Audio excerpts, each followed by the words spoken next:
Hello, family and friends. This is Rob, the Sapper gardener, along with Mrs. SG. and today we're going to be taking part in a collaboration put out by Miss Linda, Lady Linda, over at the New Orleans Gardener. And she did a live stream a couple of weeks ago and a follow-up video and asking gardeners to think and to talk about their spring 2021 gardening season wrap up. So she put out a few questions. Me and Mrs. SG are going to go through and give our answers to the best of our abilities, because we know in the garden some things change from week to week, some things change from hour to hour. So in the spring 2021 gardening season wrap up, there are 6 questions, and we're going to go through. And the first one: will you have a garden in 2022? So to that one, I think it's in the name of our channel, so that's a HE double hockey stick for us. We will definitely have a garden. We'll be gardening as long as we're physically able to. So easy yes to that one. What vegetables you will not grow in 2022? And we probably have more than one. I'll let Mrs. SG start off. Anything that you definitely don't want to grow again in 2022? Cucumber. Cucumber. So we're in agreement on that one. The cucumber, or the Mexican sour gherkin, we've tried growing it probably 3-4 seasons, and we have never gotten much out of it. One year we did get the vines to grow probably 7-8 feet high on a trellis. They put out some cucamelons, but they were really sparse. So more power to all the people who are growing it and having success, but we're not in that company. And a runner-up would be the common sorrel or the sourdock. We've shown in some videos that can be really invasive, and we just don't like eating that much of it to control it. If we had goats, it'd probably be a perfect fodder for them, but not for us. And number 3, what? I can read it. Okay. What vegetable you enjoyed growing the most in 2021? For me, it's the bitter melon and moringa, just because I like them both for any dish. Yep, I enjoy those too, but for me, the plant that I enjoy growing the most, and it's plants plural, is peppers. Every year we try to grow new and more interesting peppers, just to see what combinations we can do in sauces, what we like, peppers that we might have experienced, when we're out at restaurants or during our travels around the world. So for me, it would be peppers. I enjoy growing different varieties. And the next one is: what is one thing about the 2021 growing season you will not do in 2022?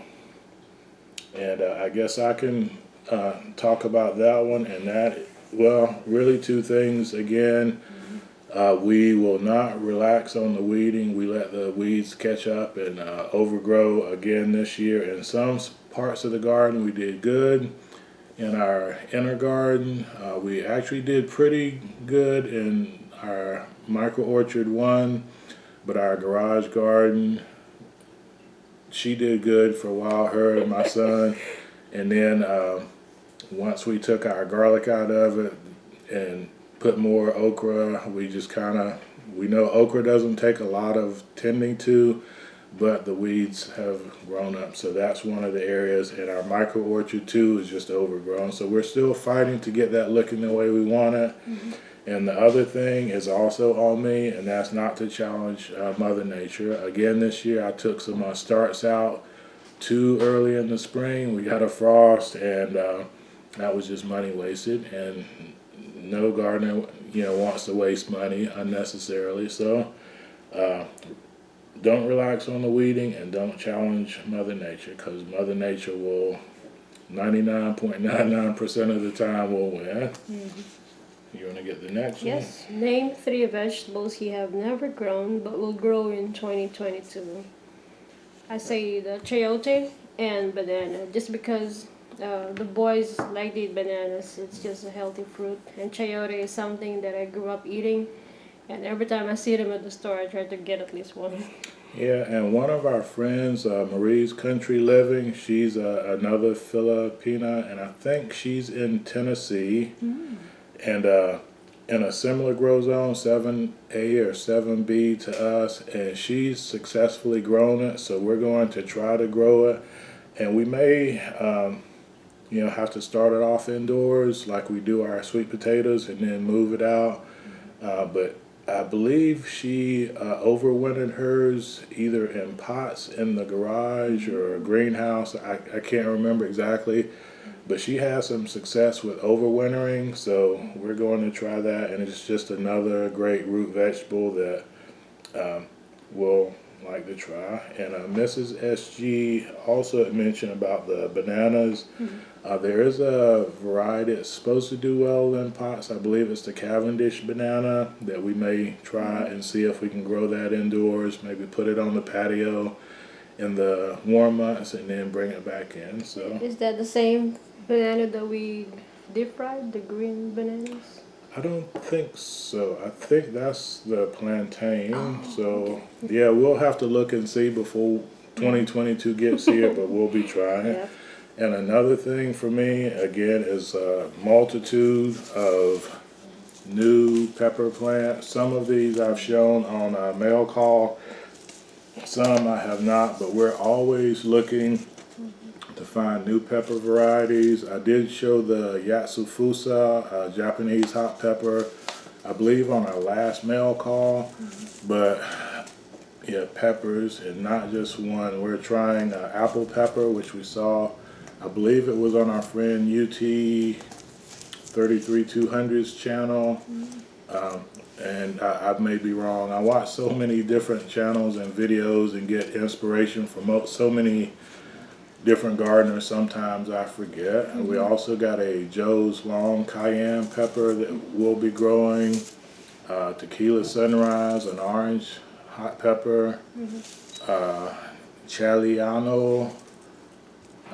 Latino pepper, and a habanero red pepper, which we just got these in actually yesterday, but I can almost guarantee between now and spring 2022 I'll probably have seen some other varieties. So new pepper varieties, chayote and bananas will be 3 of the things that we'll be trying in 2022. Number 6, sum up your spring 2021 gardening season. Time flew by so fast. And spring, the kids are in school. I was in school, so it was like, yeah, let me do it later, and then Yeah.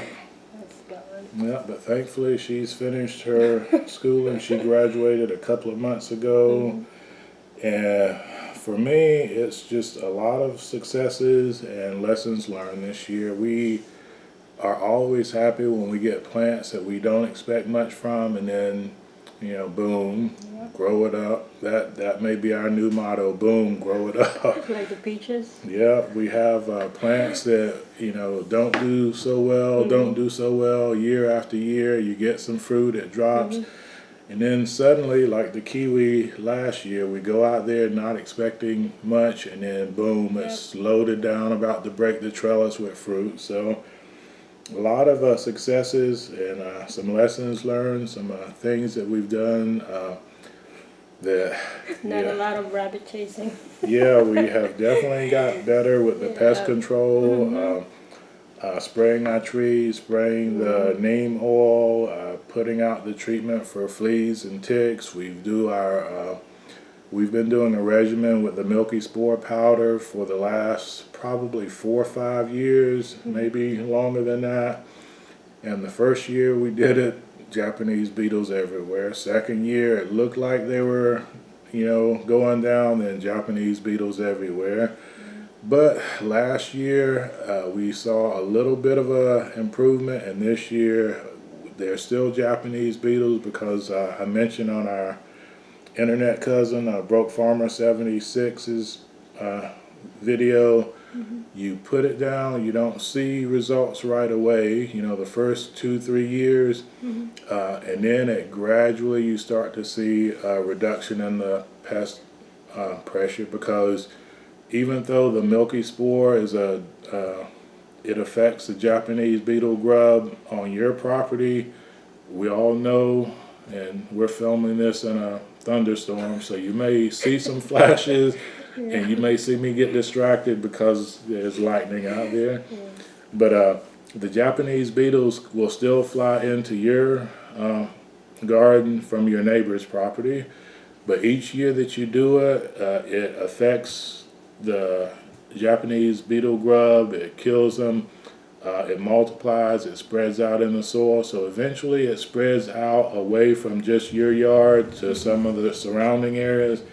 And eventually it spreads enough where not as many are flying in from your neighbor's property because they've been infected. And yeah, this year we have not had the problem with the Japanese beetles that we normally have. I'm sure a few of them have flown. We've got a neighbor at the end of our cul-de-sac that they also have grapes in their backyard. So I'm sure they've got Japanese beetles in their yard attacking their grapes. But thankfully they're not flying down here to attack our grapes and our fruit trees. So yeah, we got better at pest control. We had a lot of successes in the garden, some failures, but failure is just a lesson learned, an opportunity to learn and to get better. And I think we have done that. So anything else, Woody? Okay, so we said we were going to try to keep this short. I don't know if we're going to tag anybody. A lot of our friends have already done the Tnog tag, so we're going to leave this open. I'll paste a copy of the question in the description below, so if anybody watching wants to do this, you're more than welcome. I know Tnog would appreciate it, and yeah, I think all the other gardeners watching, we enjoy learning about what other gardeners are doing. Hopefully you enjoyed this, and if you put one out, we'll watch and we'll enjoy yours. So, anything else? Okay. Yeah, she's not as happy in front of the camera as I am with the talking and everything. Yeah. Yeah. You should have let SK2 do it. Yeah, SK2 would have loved to have done it. But, so, we're going to wrap up. The boys are sitting quietly while we do this, so we're going to wrap up so they can do some of their stuff before they start school this week. So, as always, this is Rob, the Sapper Gardener, saying God bless our great country, America, and God bless you wherever you reside around the world. Take care. Sapper out, and Mrs. SG out. take care. SK2 out. Too late. Sapper out, and Mrs. SG out. all right. Sapper out, and Mrs. SG out. and SK2 out. take care, everyone.